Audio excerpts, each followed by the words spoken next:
Assalamualaikum warahmatullahi wabarakatuh. Perkenalkan, nama saya Danda Nugroho Hibatullah, absen 9 dari kelas 1B, NIM 2331730144. Di sini saya akan membahas tentang pemrograman Python, analisis kasus. Kita next saja. Next. Nah, di studi kasus pertama, buatlah program tentang faktorial. Pengerjaan menggunakan fungsi input-output.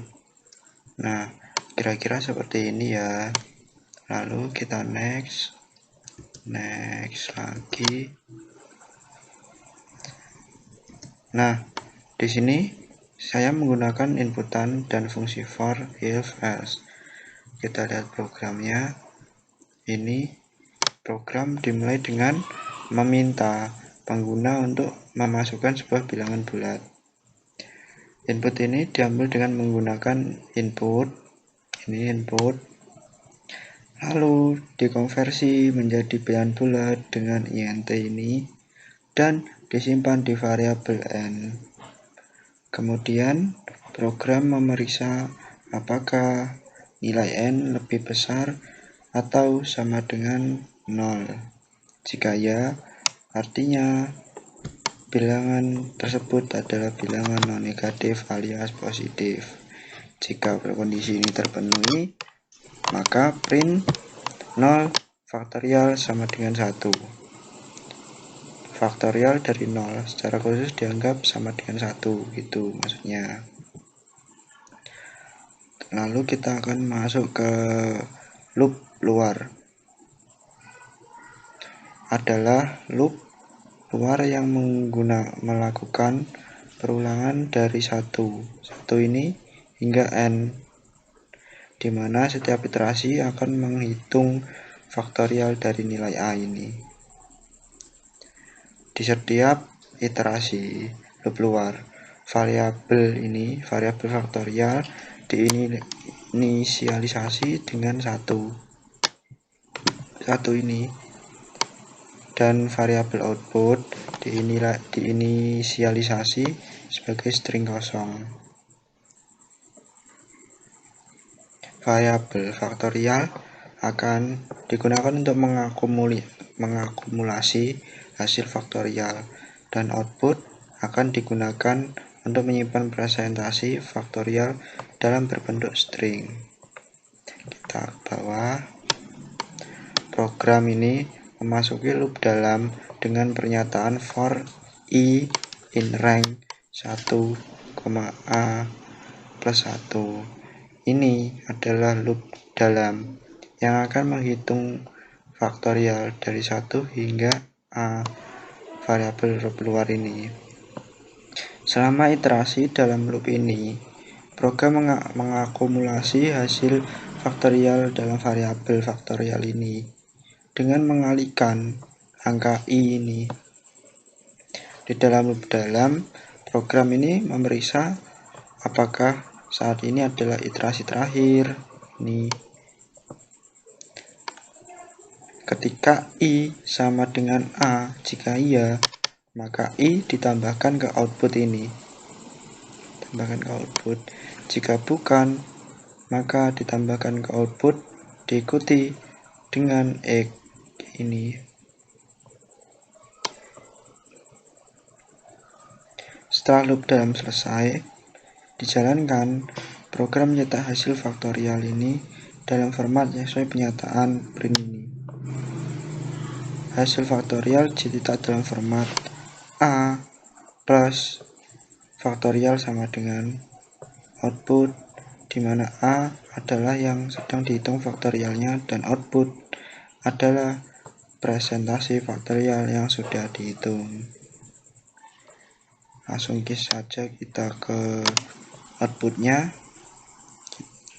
Ketika kita merun program lalu inputnya masukkan sebuah bilangan bulat, maka akan menjadi seperti ini. Nah, saya memasukkan angka 5, maka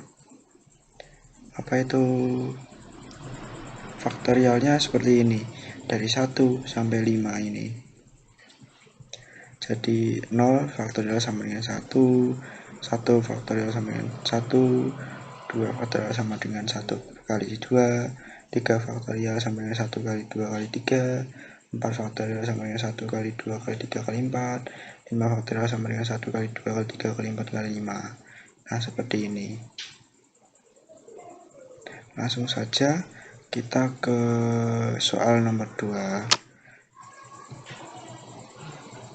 Ini adalah soal kedua, studi kasus analisis kasus soal 2. Buatlah program dengan angka output sebagai berikut. Seperti ini, pengerjaan menggunakan fungsi input output. Nah, langsung saja kita next lagi. Nah, di sini kita menggunakan inputan dan menggunakan fungsi for. Kegunaan n adalah menggabungkan baris pertama dan kedua dan karakter terakhir baris pertama dan diganti spasi. Jadi seperti ini. Program dimulai dengan meminta pengguna untuk memasukkan sebuah bilangan bulat dengan pesan memasukkan angka. Lalu input ini dikonversikan menjadi bilangan integer. Integer ini adalah bilangan bulat dan disimpan di variabel n. Program ini akan mencetak pesan hasil untuk menandai bahwa hasilnya akan mengikuti begitu. Lalu kita akan masuk ke loop luar pertama. Ini adalah loop luar pertama yang akan mengendalikan baris-baris pada bagian atas segitiga. Loop ini akan berjalan dari 1 hingga n yang dimasukkan oleh pengguna. Di dalam loop dalam ini adalah loop dalam pertama yang akan mencetak 1 hingga a, nilai a, variabel dari loop luar. Angka-angka ini akan dicetak dari kiri ke kanan pada baris tersebut. Terus print i n. Di dalam loop pertama, angka i dicetak dan diikuti spasi. Penggunaan n memastikan bahwa angka-angka dicetak dalam satu baris horizontal. Horizontal maksudnya seperti ini gitu. Dan kita masuk ke dalam loop dalam kedua. Loop dalam kedua ini mencetak angka dari a min 1 hingga 1 dalam urutan menurun. Ini akan mencetak angka dari kanan ke kiri pada baris tersebut. Lalu ini sama, print i n, angka i dicetak lalu diikuti dengan spasi. Print ini akan membuat garis baru. Loop dalam pertama dalam baris kedua selesai jalankan, program cetak baris kosong untuk membuat garis baru. Lalu kita masuk loop kedua. Loop kedua ini loop luar kedua. Ini adalah loop luar kedua yang akan mengendalikan baris-baris pada bagian bawah segitiga. Loop ini akan berjalan dari n min 1 hingga ke 1. Loop dalam pertama dan kedua. Loop dalam pertama dan kedua pada bagian bawah segitiga mirip dengan ada pada bagian atas, dengan perbedaan bahwa angka-angka dicetak terlebih dahulu dalam urutan naik dari 1 hingga a ini, kemudian cetak dalam urutan turun dari a ke min 1 gitu hingga 1 lagi.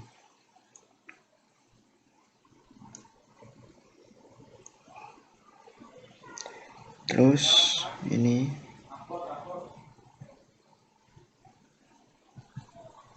tadi adalah loop pertama. Ini loop pertama dan ini adalah loop kedua. Lalu kita masuk ke print ini.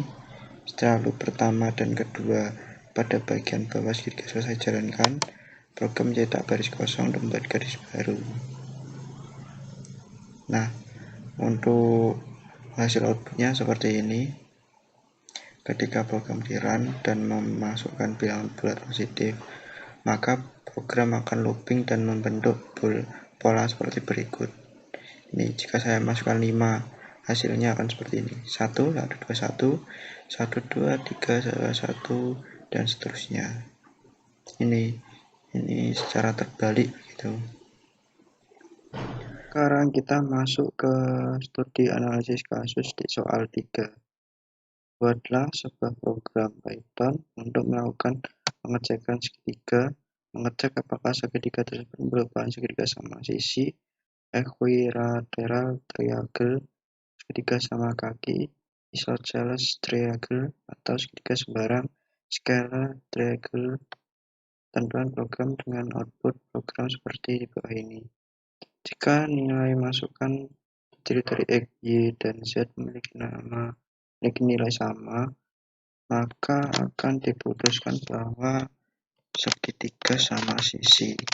Jika nilai masukan dari XY atau XZ atau YZ dan masih memiliki nilai yang sama, maka diputuskan bahwa segitiga sama kaki. Jika nilai masukan dari X, Y, dan Z memiliki nilai tidak sama, maka akan diputuskan bahwa ada segitiga sembarang. Kerjaan menggunakan fungsi input-output. Langsung saja ke programnya. Oke, menggunakan inputan dan menggunakan if else dan kondisi or and. Nah, ini adalah variabel yang memiliki inputan yang mengebringkan memasukkan panjang sisi X, masukkan panjang sisi Y dan sisi Z.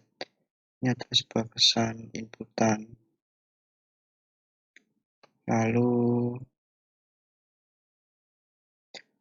float ini adalah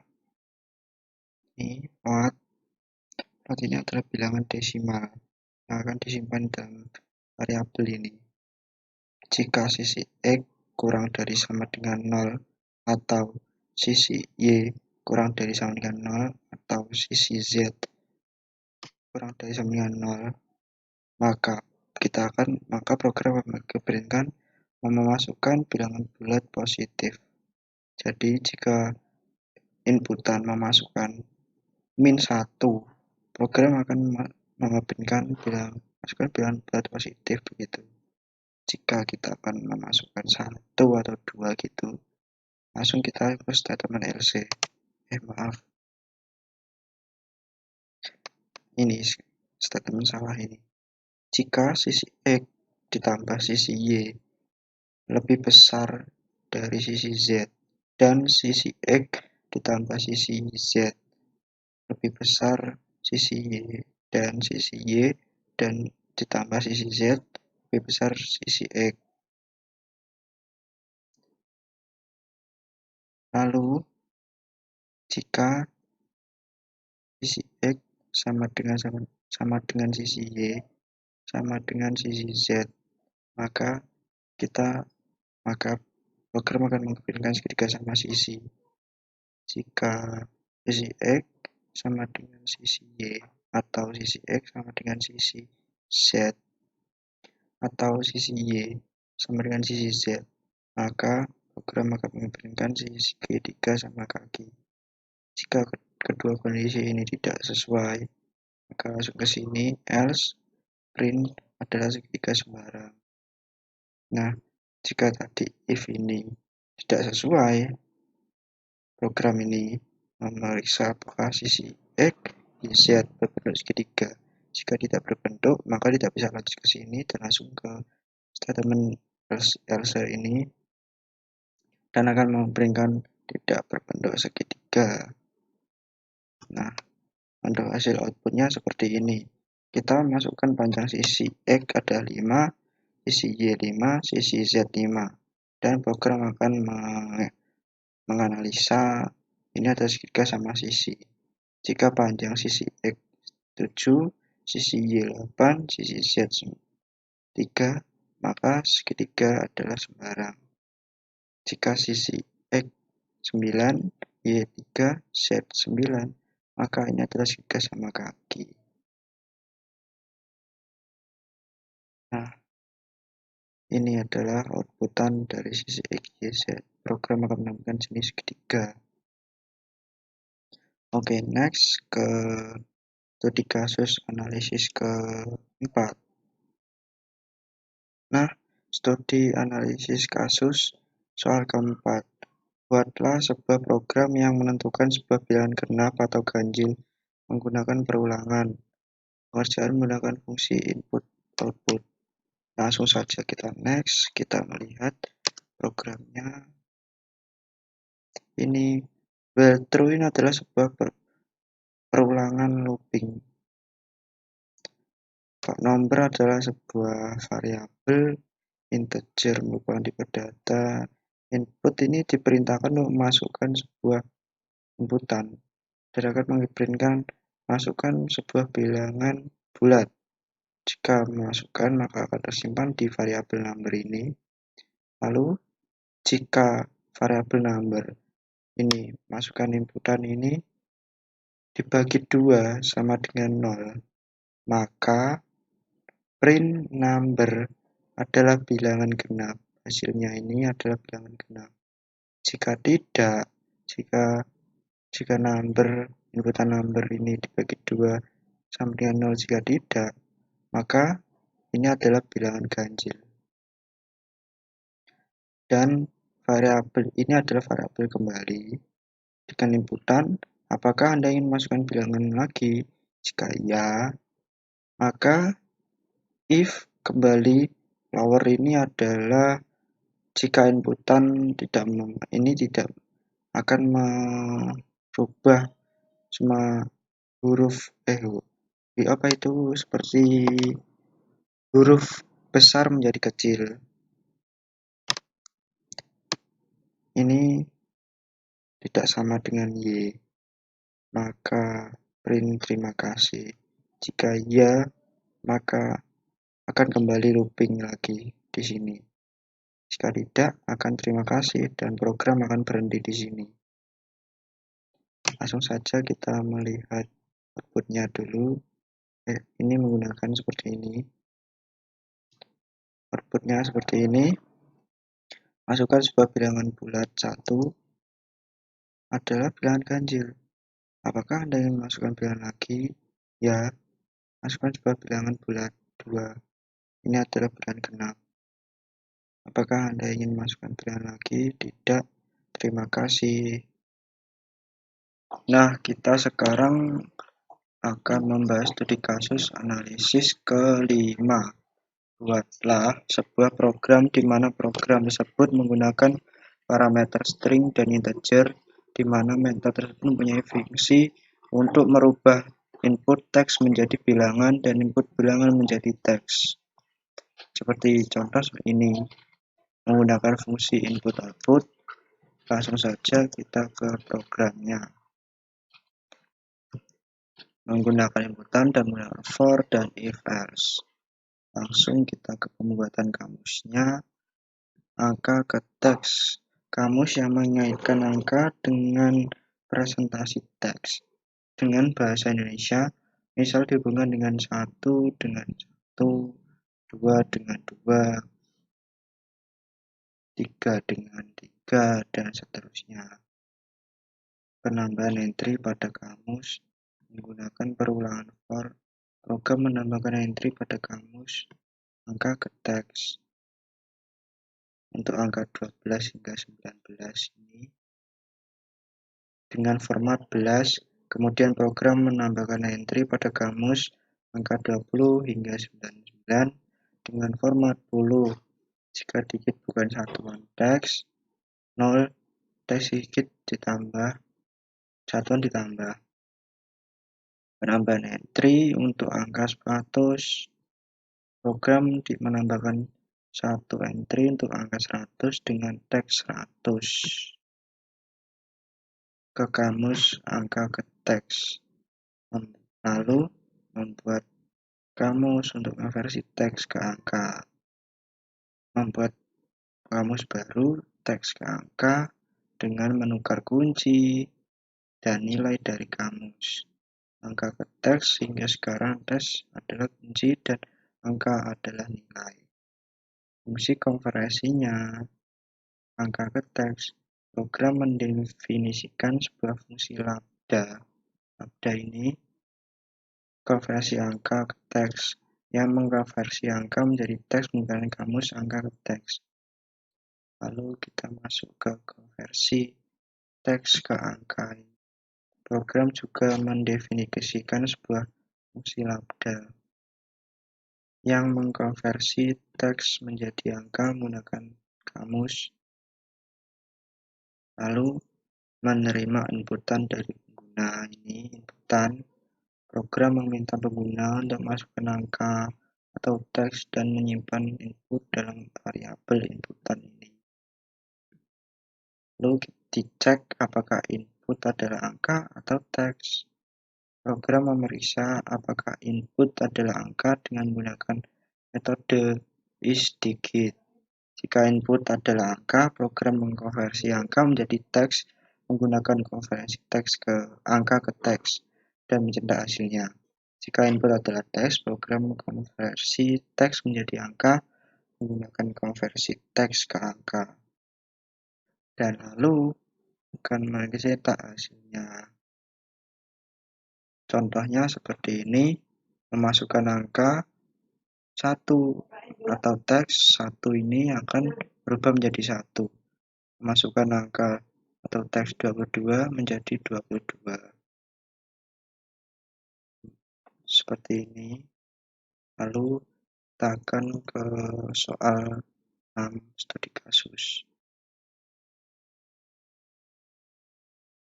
Nah, sekarang kita akan masuk ke studi analisis kasus ke-6. Terdapat sebuah pabrik yang bergerak di bidang sepatu. Masing-masing sepatu memiliki tipe data, tipe dan harga yang berbeda-beda.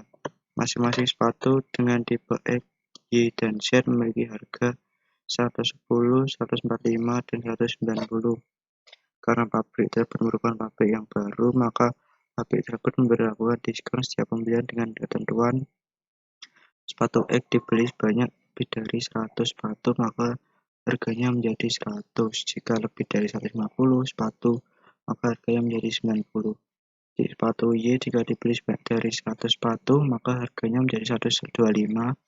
Dan jika lebih dari 150 sepatu, maka harganya menjadi 115. Sepatu Z dibeli sebanyak lebih dari 100 sepatu, maka harganya menjadi 160. Dan jika lebih dari 150 sepatu, maka harganya menjadi 150.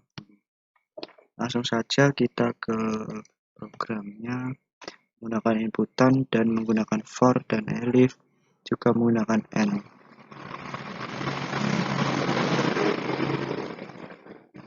Ini adalah variabel sepatu X. In adalah sebuah tipe data integer dengan inputan sepatu X terbeli sebanyak inputan yang dimasukkan oleh pengguna. If ini jika sepatu X, inputan sepatu X lebih besar sama dengan 100 dan sepatu X kurang dari 150, maka print sepatu X sama dengan 100. Elif jika sepatu X lebih besar dari 150, print harga sepatu X sama dengan 90. Jika sepatu X lebih kecil dari 100, print harga sepatu X sama dengan 110. Lalu sepatu Y.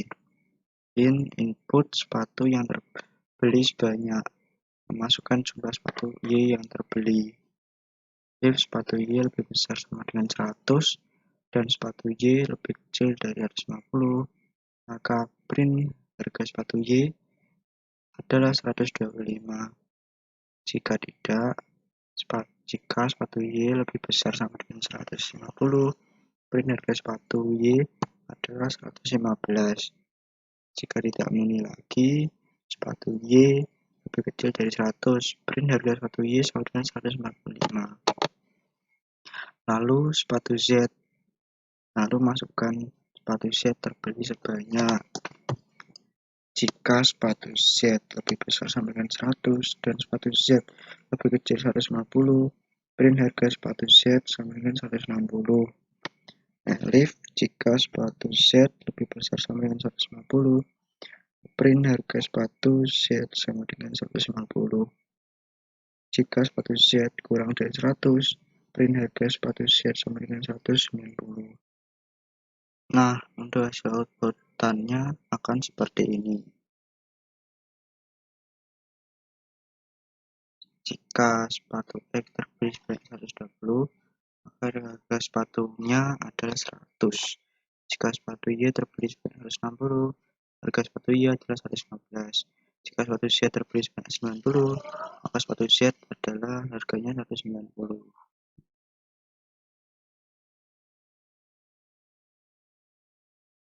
Studi analisis kasus soal nomor 7. Sebuah toko raya bening yang menjual baju dan buku ingin membuat sebuah program dalam perhitungan penjualan dengan ketentuan. Jika seseorang memberi baju dengan harga lebih dari 50, maka ia akan mendapatkan diskon 20%. Dan jika kurang dari 50, maka ia tidak akan mendapatkan diskon. Jika seseorang membeli buku dengan harga lebih dari 10.000, maka ia akan mendapatkan diskon 10%, dan jika kurang dari 10.000, maka ia tidak akan mendapatkan diskon. Programnya akan seperti ini, menggunakan inputan dan menggunakan for, elif, juga fungsi lower. Nah, while true, loop utama yang akan berjalan selama kondisinya true. Ini adalah cetak header toko dan cetak pilihan menu. Dan pilihan adalah sebuah variabel. Inputan kita menginputkan pilihan dari menu ini. Nah, jika pilihan menu sama dengan 1, maka harga baju sama dengan memasukkan harga baju dengan tipe data float. Jika inputan harga baju lebih besar dari 50, mendapatkan diskon harga baju dikalikan 20%. Jika tidak memenuhi, tidak ada diskon. Total harga baju dikurangi diskon tadi, ini diskon. Lalu print total harga setelah diskon dengan total harga. Elif, jika kondisi 1 tidak terpenuhi, maka jika pilihan 2 terpenuhi, pilihan inputan 2 sama dengan 2, harga buku input, masukkan harga buku. Jika inputan harga buku lebih besar dari 10, diskon sama dengan harga buku 10%. Jika tidak memenuhi, tidak ada diskon. Variabel total harga sama dengan harga buku dikurangi diskon. Print total harga setelah diskon, lalu memanggil variabel total harga ini. Elif, jika pilihan 3 sama dengan 3, print terima kasih, lalu program akan berhenti. Logik tadi, jika pilihan 1 atau 2 sudah selesai, maka akan diberikan inputan kembali dengan menginputkan ya atau tidak. Jika ya, if, kembali lower itu adalah untuk mengubah semua huruf dalam string menjadi huruf kecil menjadi logas. Jika if tidak sama dengan ya, maka break, program akan berhenti. Jika tidak, maka program akan kembali ke while true utama dan akan memprintkan menu ini lagi. Hasilnya seperti ini. Toko raya bening, ini adalah pilihan menu. Jika pilihan 1, masukkan harga baju, dan ini total setelah diskon. Kembali ya, lalu akan kembali ke menu ini tadi, memilihkan 2.